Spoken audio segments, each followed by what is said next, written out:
사람마다 자기 삶을 가치를 판단하는 가치관이나 인생관을 가지고 있는데 이와 같이 또 세계관으로 가지고 있습니다. 세계관이라는 이 세계를 바라보는 눈, 즉 세상을 보는 관점을 지칭하는 말입니다. 누구나 세계관을 통해서 세상과 사물과 현상을 보고 인식하며 살아가지요. 그래서 우리 삶의 전 분야에 이 세계관은 영향을 미치게 됩니다.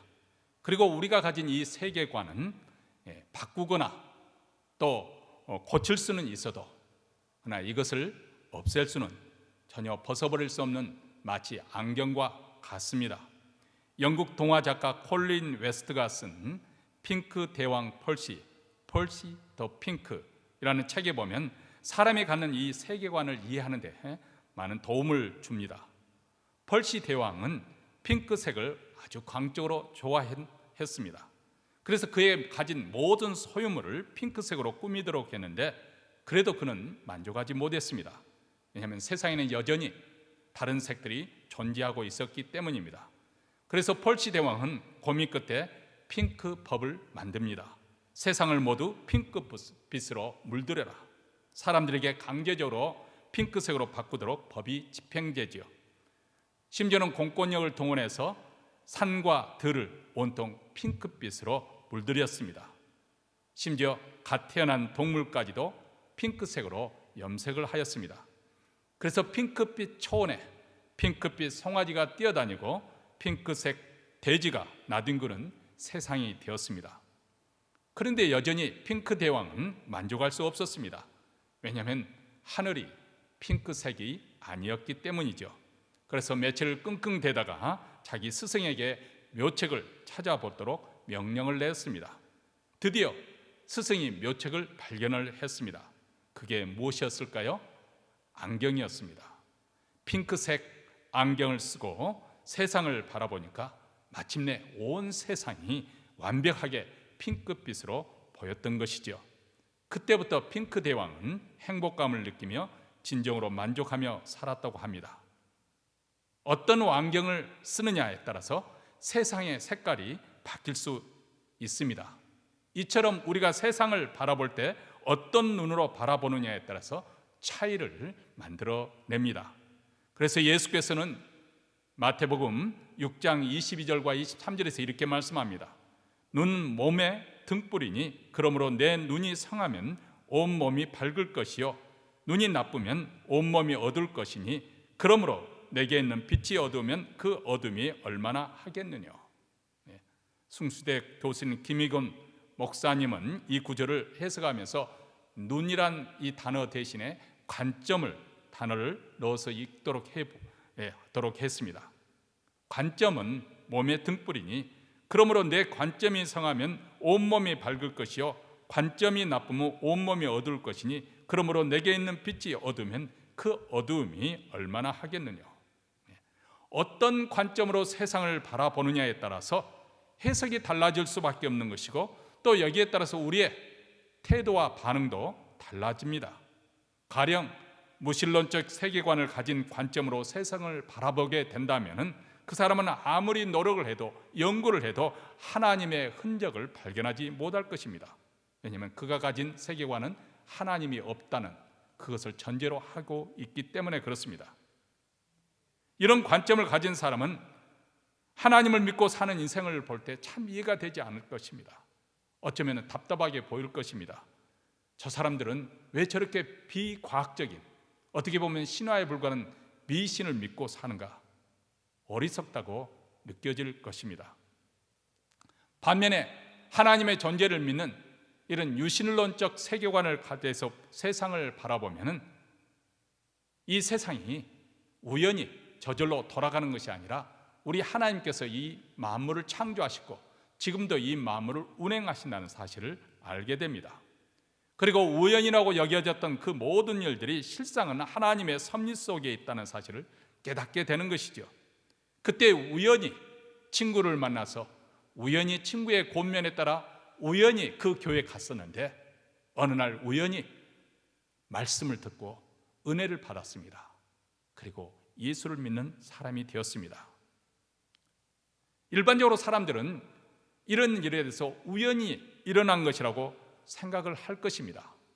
그러나 믿음을 가지고 믿음의 관점에서 지난 날을 돌이켜보면 그것은 결코 우연이 아니라 하나님께서 섭리하셨다는 사실을 고백하지 않을 수 없습니다. 그렇기 때문에 우리는 하나님 은혜에 감사하게 되는 것이죠. 그런데 하나님의 섭리는 공개적으로 내가 이렇게 섭리한다, 나팔 부는 식으로 나타나지를 않습니다. 종종 조금 전에 말한 것처럼 사람들 눈에 보이게 이 우연을 가장해서 나타납니다. 이것을 가장 잘 보여주는 책이 룻기서입니다. 룻기서에 보면은 하나님께서 어떤 직접적으로 개입하시거나 아니면은 어떤 기적적으로 기도의 응답이 이루어지는 그런 장면은 전혀 나타나지 않습니다.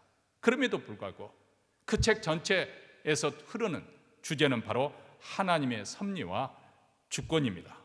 이방 여인 룻이 곡식을 주려고 우연히 간 일터가 보아스의 밭이었더라는 것입니다. 그런데 때마침 보아스가 베들레헴에서부터 그 밭에 온 바람에 이 두 사람의 만남이 이루어집니다. 만일 그때 룻이 우연히 보아스의 밭에 가지 않고 다른 밭에 갔더라면, 아니 보아스는 마침 그때 그곳에 도착하지 않았더라면 두 사람의 만남은 결코 이루어지지 않았을 것입니다. 그렇다면 다윗으로 이어지는 예수님의 조건은 사뭇 달라지지 않았겠습니까? 생각해 봅니다. 두 사람의 만남과 그들을 만나게 해준 이 우연히와 마침이 매우 중요하다는 생각을 하지 않을 수가 없습니다. 사실 우리 눈에는 우연과 마침으로 이루어진 것 같지만은 이 모든 것이 하나님의 섭리에 따라 이루어지는 것이죠. 이렇듯 우리 일상생활 속에서도 우연을 통해서 하나님의 섭리가 이루어지고 있으며 이것을 통해서 장엄한 하나님의 구원의 역사가 전진해 간다는 사실을 우리는 알아야 할 것입니다. 하나님은 섭리 가운데 이 세상 모든 일을 관장하시고 그분의 기쁘신 뜻에 따라서 역사를 이끌어 가시는 분이십니다. 그분은 모든 상황에서도 변함이 없는 영원하신 하나님입니다. 우리처럼 변덕을 부리시거나 기분 내키는 대로 행동하지 않습니다.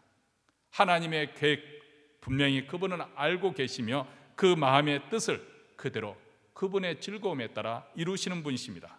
그분은 우리의 삶과 세상 그리고 역사를 섭리하고 역사하십니다. 그리고 이 신앙을 가진 자들마다 아무리 세상이 요동한다 할지라도 흔들리지 않고 견고하게 설 수가 있습니다. 하나님의 섭리가 있다는 것을 믿기 때문이지요. 오늘 본문에서 보면 블레셋 사람들은 현재 당하고 있는 재앙이 하나님의 심판이라는 사실을 뼈저리게 느끼고 있습니다. 그러면서도 끝까지 이것을 부정하고 의심을 하는 모습도 보여집니다. 불신하는 그들에게 하나님께서 다시 한번 확인해 주는 장면이 나오고 있습니다. 이 일이 일어나는 것은 결코 우연이 아니고 하나님의 주권적인 역사라는 사실을 보여주고 있는 것이죠. 고대인들의 세계관에서는 전쟁의 승패가 어느 신이, 어느 민족의 신이 더 우월하고 강하느냐에 따라서 달려있다고 믿었습니다. 그래서 블레셋 사람들도 자기들이 믿는 신 다곤이 이스라엘 백성들이 믿는 여호와의 신보다 더 우월하기 때문에 우리가 이스라엘과의 전투에서 승리했다고 그렇게 생각했습니다. 하나님의 언약궤마저도 빼앗아 왔으니 얼마나 의기양양했겠습니까? 그렇게 언약궤를 블레셋에게 빼앗아 온 지 7개월이란 시간이 흘렀습니다. 그런데 언약궤를 빼앗아 왔다는 이 승리감을 맛본 것은 잠깐뿐이고 하나님의 엄중한 심판과 징계로 인해서 많은 사람들이 죽거나 고통을 당했습니다. 그래서 5장 12절에 보면 독종 재앙으로 인해서 그들의 부르짖음이 하늘에 사무쳤다. 이렇게 엄청난 큰 재앙을 당하면서도 그들은 이러지도 저러지도 못하면서 언약궤를 이제는 들에 방치해 둘 수밖에 없었습니다. 왜냐하면 아무 성에서도 웰컴, 환영하는 그런 성이 없었기 때문에 그렇죠. 고통에 너무나도 다급하고 절박해진 그들은 마침내 자기들의 제사장들과 복숫자를 불러서 언약궤를 어떻게 해야 될지, 그리고 어떻게 본처로 돌아가야 해야 될지 그것에 대해서 물었습니다. 그러자 그들은 블레셋 방백의 수요대로 금 독종 5과 그리고 금 쥐 5마리를 만들어 보내야 한다고 말합니다. 독종 재앙이 내렸으니 금으로 된 독종 모양과 쥐의 형상을 만들어 속건 제물로 바쳐야 된다는 것이죠. 사실 속건제란 이스라엘의 율법에 정한 길티 오퍼링을 말합니다. 그래서 하나님의 성물을 가령 예를 들어서 언약궤를 함부로 다룬다든지 이렇게 짐짓, 범가했을 때, 또 하나님의 규례를 어겼을 때, 그리고 사람들에게 해를 끼친 죄과를 속하기 위해서 드리는 제사를 말합니다. 율법에서 말하는 속건제와 블레셋 사람들이 생각하는 속건제는 물론 차이가 있습니다. 우선 율법에서는 속건제물은 생명 있는 짐승의 피를 요구하고 있지요. 레위기 6장 6절입니다. 그는 또 속건제물을 여호와께 가져갈지니 곧 내가 지정한 가치대로 양떼 중 흠없는 수양을 속건제물을 위하여 제사행위로 끌고 갈 것이요. 순양을 끌고 와서 피 흘리는 제사를 지내야 한다는 것입니다. 블레셋 사람들은 이 율법을 알지 못했지만은 현재 그들이 당하고 있는 이 엄중한 재앙이 하나님의 진노로 말미암아서 온 것이라는 사실은 확실하게 깨달았습니다. 그래서 그들은 속건제를 드리기로 한 것이지요. 제사장들과 복수자들은 자기들이 제안한 것을 신속하게 이행하라고 그렇게 6절에서 촉구를 하고 있지 않습니까? 애굽인과 바로가 그 마음을 강팍게 한 것 같이 어찌하여 너희가 너희 마음을 강팍게 하겠느냐? 그가 그들 중에서 기이하게 행한 후에 그들이 백성을 가게 함으로 백성이 떠나지 아니하였느냐. 자, 이 사실은 이스라엘 백성이 출애굽을 할 때 하나님의 명을 거스리고 대항을 하다가 애굽이 폭삭 망했지 않습니까? 마지막 재앙은 바로의 가정부터 시작해서 하녀의 가정에 이르기까지, 심지어는 짐승의 초태생, 처음 난 짐승은 다 치는 무서운 죽음이 신이 역사하는 재앙이었습니다. 결국은 그렇게 강파했던 바로가 두 손을 번쩍 들고 한밤중에 모세와 아론을 불러서 어서 속히 너희들은 이 애굽을 떠나라, 쫓아내다시피 그렇게 내보냈지 않습니까? 왜 이 일을 반복하게 하느냐? 이것이 복술자와 제사장들의 말이었습니다. 어서 속히 언약궤를 돌려보내서 이 화에서 면하게 하자 한 것이죠. 그래서 자신의 방식대로 속건 제물로 금 독종 5과 금 쥐 5을 준비를 했습니다. 거기에 한 가지 더 제안하는 것은 궤를 보낼 때 새수리를 만들고, 원래 여호와의 궤를 이동할 때는 아무나 이동하는 것이 아닙니다. 아니, 심지어는 언약궤를 함부로 만질 수도 없죠. 그래서 제사장들도 그 위치를 선정할 때는 채를 끼워가지고 그것을 들고 이동을 했고, 또 진을 걷고 이동을 할 때, 장거리로 이동할 때는 곶 자손만이 그 언약궤를 메고 이동하도록 그렇게 정해졌습니다. 그러나 블레셋 사람들은 이 방식을 모르기 때문에, 또 할 수도 없기 때문에 이제 새 수레를 만들었습니다. 거기에 언약궤를 싣고 그 곁에는 속죄 제물을 든, 속건 제물이 든 상자를 두라고 말하고 있습니다. 그러면서 그 수레에 끄는 소는 한 번도 멍에를 매지 보지 않은 젖나는 소 2를 하라고 그렇게 권면합니다. 자, 여기서 한번 생각해 보시기 바랍니다. 먼저 멍에를 한 번도 메어보지 않았다는 것은 이 소들이 순탄하게 수레를 메어갈 거라는 기대가 조금 벌써 거기서부터 좀 의아하게 생각되지 않습니까?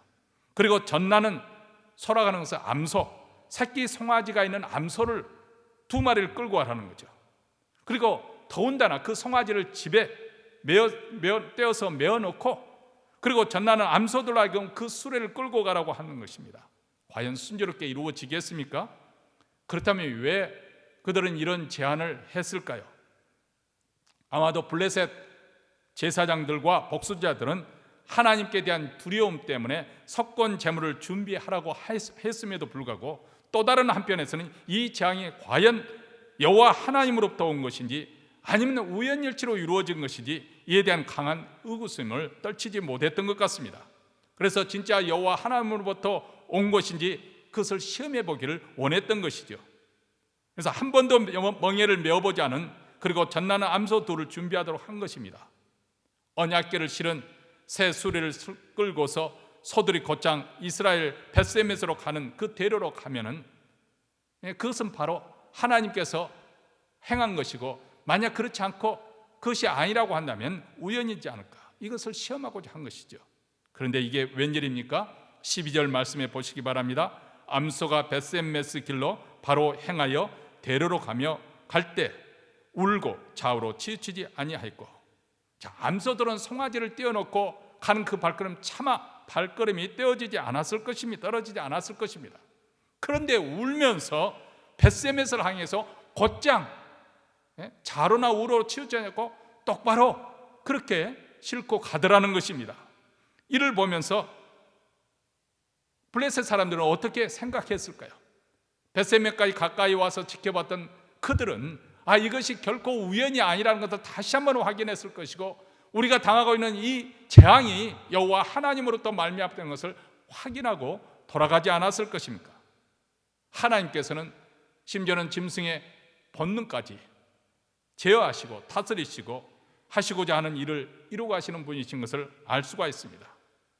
블레셋에게 임한 재앙은 결코 우연이 아니에요. 하나님이 내리신 심판이라는 것을 분명해졌습니다. 하나님은 우리가 측량할 수 없는 생각과 이해를 뛰어넘어 자신의 의지적인 행위를 통해서 세상 만사를 주권적으로 섭리하고 계십니다. 우리가 불신자든지 아니면 믿는 신자든지 하나님의 섭리 역사하고 있는 것입니다. 이 하나님의 섭리, 이 섭리라는 이 프로비던스 단어는 미리라는 프로 단어와 또 비전, 이 보다는 의미의 단어가 결합된 복합어입니다. 미리 본다는 뜻입니다. 이것은 전능하신 하나님이 예지를 암시하는 말이죠. 하나님은 세상 만사를 미리 알고 계십니다. 우리 인간은 앞일을 알 수가 없습니다. 과거에 일어난 일은 비교적 소상하게 우리가 알 수가 있고 해박할 수 있을런지 모르지만, 미래에 일어날 일, 아니 심지어는 10분 후에 아니면 내일 어떤 일이 알 수 없기 때문에 우리는 종종 답답해할 때가 많습니다. 그리고 때로는 기쁜 일이 있다가도 심지어는 쉽게 낙담해 절망에 빠지기도 합니다. 아니면 낙담하고 있다가도 또 의기양양해지기도 합니다. 우리 신앙인들도 하나님의 축복을 받으면 기뻐하고 징계를 받으면 금세 기가 죽습니다. 왜냐하면 미래를 알지 못하고 또 하나님의 크신 섭리를 보지 못하기 때문에 그렇습니다. 세상에 여러 가지 이유로 힘들고 고통받는 사람들이 참 많습니다. 그래서 그들은 생각하기로 왜 하필 내가 이런 곳에 와서 이렇게 고생을 하며 살아야 하나 하고 탄식할 수 있습니다. 그런데 가까이 여기까지 오게 하신 것이 우연히 그렇게 된 것처럼 보이지만은 실상은 우연을 통한 하나님의 섭리라고 생각해 보시기 바랍니다. 아직 우리는 그 이유를 깨닫지 못할 수는 있겠지요. 그런데 여기까지 하나님의 섭리가 있다고 생각하면 우리는 또 다른 우연을 통한 하나님의 섭리를 기대할 수 있을 것이고, 여기에서 우리는 장래에 대한 소망을 갖게 됩니다. 그리고 현재의 어려움을 극복할 힘을 얻게 될 것이고, 그리고 현재 맡겨진 일에 최선을 다하게 될 것입니다. 사실 사람들이 하나님의 존재를 부정한다고 해서 하나님이 섭리하지 않는다든지 하나님께 불순종한다고 해서 하나님의 섭리가 거부된다든지 그런 법은 없습니다. 순종하는 사람들에게는 그들의 순종을 통해서 하나님은 역사하시는 것이고, 또 불순종하는 사람들에게는 그들의 불순종을 통해서 하나님의 뜻을 성취하는 것이 하나님의 섭리고 하나님의 주권적인 역사입니다. 자, 이것을 가장 선명하게 보여주는 것이 가룟 유다의 경우지 않습니까? 그는 예수님을 은 30에 팔아먹었습니다. 하나님의 구원의 역사에 정면으로 대적한 것이죠. 예수님을 은 30에 팔아먹은 그런 망령된 그런 악한 생각을 한 것은 사단의 생각을 받아들였기 때문입니다. 바리새인들과 대제사장들, 장로들, 그리고 로마 총독 빌라도, 그들의 한 모든 것들을 보면 그들은 주님을 대적한 것입니다. 사단의 계획에 따라서 하나님의 구원의 역사 방해하기 위해서, 하나님을 대적하기 위해서 그 일을 행한 것입니다. 그런데 하나님께서는 그들의 이런 불순종을 통해서 오히려 그것을 역이용을 하셔서 하나님의 애정하신 뜻, 곧 독생자 예수께서 십자가에 달려 죽도록 허락하신 것입니다.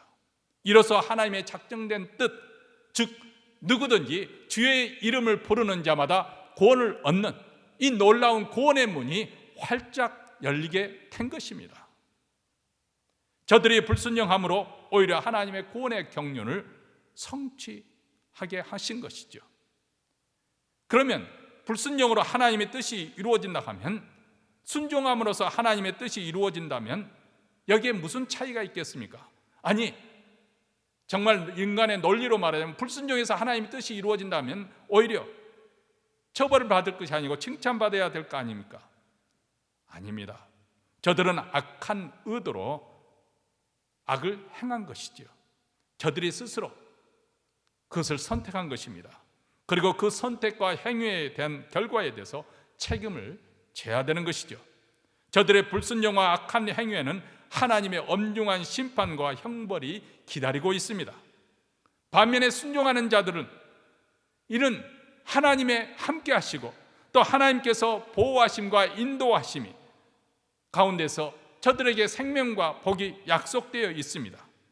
그뿐만 아닙니다. 그들의 순종함을 통해서 하나님의 뜻이 이루어져 가는데, 그것은 바로 복음이 온 천하에 전파되어 하나님 나라가 이 땅에 구현되어 가도록 그렇게 역사하시는 것입니다. 사랑하는 성도 여러분, 하나님은 우연을 가장해서 우리 인생에 섭리하십니다. 어느 날 좋은 일이 우리에게 일어납니다. 사람들은 그것을 우연이라고 말하겠죠. 그런데 그 우연을 통한 하나님의 복은 이상하게도 은혜를 귀히 여기는 사람, 하나님 말씀에 순종하는 사람에게 이상하게 더 많이 나타난다는 사실입니다. 현재 자기 자신에게 맡겨진 일을 최선을 다하는 사람이 더 자주 일어납니다. 좋은 만남을 통해서 찾아오깁니다. 그리고 무엇보다도 우리가 순종할 때 이런 좋은 일들이 우연을 가정해서 많이 일어납니다. 그런데 우리 인생에는 항상 좋은 날씨만 계속되는 법은 없습니다. 궂은 날씨도 있습니다. 가령 거의 나은 줄로 알았던 질병이 다시 고개를 들 때 우리의 마음은 불안에 휩싸이게 되지요. 은퇴까지 아무 염려 없으리라고 생각했던 직장이나 사업이, 직장에서 해고 통지를 받거나 사업이 길어질 때 우리의 마음은 심하게 요동을 합니다. 잘 살고 있는 줄 알았는데 자녀들의 겨우는 생활에 위기가 찾아올 때 우리 마음은 와르르 무너지기도 합니다. 아니면 사랑하고 믿었던 사람에게 배신을 당할 때 우리 마음은 걷잡을 수 없이 혼란과 고통에 빠지기도 하죠. 또 악화되는 경제적 사정 때문에 우리는 심한 풍랑을 만난 조각배처럼 사정없이 우리 마음이 흔들리기도 합니다. 자, 우리 마음이 이렇게 사정없이 흔들릴 때 무엇이 우리로 하여금 이런 시련에서 버티게 하고 무엇이 우리로 하여금 요동치지 않도록 견고하게 세워질 수 있겠습니까? 오직 하나님의 주권적인 섭리를 우리가 믿을 때 우리는 마음의 평안을 되찾을 수가 있습니다. 사랑하는 성도 여러분, 여러분의 인생을 여기까지 하나님께서 섭리해 오셨다고 믿습니까? 그렇다면 앞으로도 하나님께서 섭리하실 것이라는 것을 의심하지 않고 믿겠습니까? 우리가 미국에 온 것이 우연이 아닌 하나님의 섭리입니다. 이 넓은 미국 땅에서 하필이면 왜 몬트레이까지 오게 되었을까요? 이것 또한 하나님의 섭리입니다. 만약 이것을 우리가 받아들인다고 하면 여기에 소망이 있습니다. 그리고 우리에게 주어진 사명이 있습니다. 하나님께서 여기까지 우리를 보내신 데는 마땅히 부르심의 목적이 있을 거 아니겠습니까? 여기에 우리의 삶의 가치와 의미를 발견할 수 있지 않겠습니까? 그러므로 믿음을 가지시기 바랍니다. 순종하시기 바랍니다. 부르신 일에 우리가 코로나 바이러스로 해서 핑계대지 말고 최선을 다하십시다. 우리 눈에 보이는 현실이 아무리 암담하여 보여도 그러나 이 현실을 넘어 배후에 역사하시는 하나님의 주권적인 손길을 우리는 볼 수 있어야 됩니다. 하나님께서는 여전히 온 세상을 다스리고 계신 것을 믿음의 눈으로 보아야 됩니다. 지금도 하나님은 주권을 가지시고 이 세상 역사를 이끌어 가십니다. 모든 인생을 통치하고 계십니다. 하나님의 뜻을 이루기 위하여 섭리하고 계십니다. 지금 세상이 하나님이 정말 존재하는 건지 의심할 정도로 엉망진창인 것 돌아가는 것처럼 그렇게 보이십니까? 아닙니다. 하나님께서 성경에 이미 말씀하신 것처럼 지금 종말을 향해서 치닫고 가고 있기 때문에 이 세상이 이렇게 흔들리는 것이고 요동하고 있는 것이고 혼란과 혼동 속에 빠져 있는 것이고 많은 사람들이 신앙에서 무너지고 있는, 어쩌면 교회들도 하나님을 배도하는 현상까지 나타날 것이고 적그리스도가 등장하게 되는 그런 역사의 종말을 향해서 치닫고 가고 있고, 이 역사의 주관자는 바로 하나님께서 주장하고 계신다는 사실을 믿어야 할 것입니다. 이렇게 하나님의 주권적인 섭리를 우리가 믿게 될 때 우리는 세상이 요동하고 우리의 상황이, 우리의 현재 현실이 아무리 흔들린다 할지라도 우리는 견고하게 설 수가 있습니다. 하나님이 우리의 인생을 섭리하고 계시고 주권적으로 우리의 인생을 주장하고 계시기 때문에 그렇습니다. 그 누구도 하나님의 손에서 우리를 빼앗아갈 자 없습니다. 이 믿음을 가지고 또 한 주 믿음으로 행하는 우리 모두가 되시기를 주의 이름으로 축원합니다. 기도하겠습니다.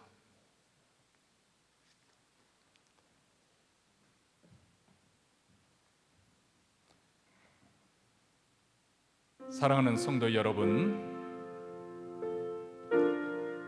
이 시간에는 마음을 비우고 영광의 하나님을 바라보는 시간입니다.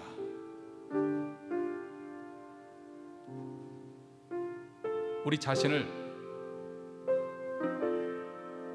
있는 그대로, 발가벗긴 그대로 그 영광스러운 빛에 노출하십시다. 그래서 우리 인생이 얼마나 비천한 것인지, 얼마나 냄새나는 헛누더기에 부족한 것인지 우리의 의를 깨닫고 오직 하나님이 전부임을, 만물이 하나님으로부터 나오고 하나님으로부터 돌아간다는 사실을 다시 한번 확인하십시다.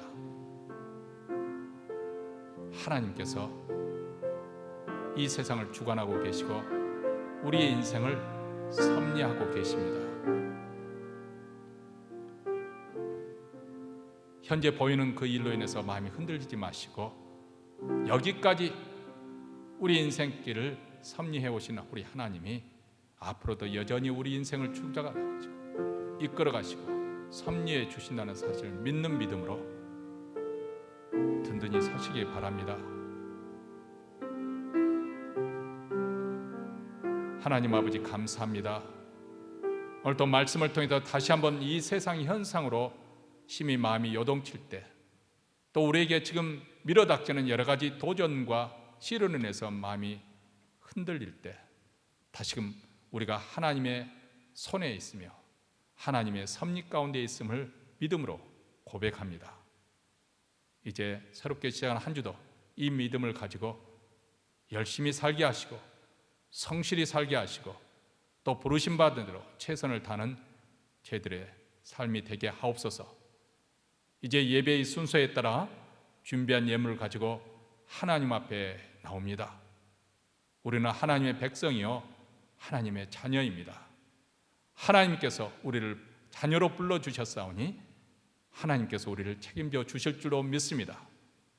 너희는 먼저 그의 나라와 그의 의를 구하라. 그러면 이 모든 것을 너희에게 더하시리라. 우리 하나님의 약속을 믿사오니 주여, 주께서 이 믿음을 가지고 바치는 예물을 통해서 우리 주 예수 그리스도의 나라가 땅끝까지 전파되게 하시고 북한 동포에까지 물러 퍼지게 하시며 주의 교회를 더욱더 흥왕하게 하시사 사명을 잘 감당하는 교회가 되게 하시고, 또 오늘 또 예배의 자리에 나온 사랑하는 성도들 그 심령의 평강으로 가득 채우시며 가정의 화평을 더하시고, 그리고 이 코로나 바이러스 그 19 상황 속에서도 저들의 생계 주께서 책임을 져 주셔서 형통함을 얻게 하옵소서. 이제는 우리 구주 예수 그리스도의 은혜와 하나님 아버지의 무한하신 사랑과 성령의 교통하심이 하나님의 섭리를 굳게 믿고 믿음으로 또 한 주를 맞이하고자 다짐하며 이 자리를 떠나는 사랑하는 주의 백성들, 그 가정 그리고 기업 위에, 교회 위에 영원토록 함께 있을지어다. 아멘.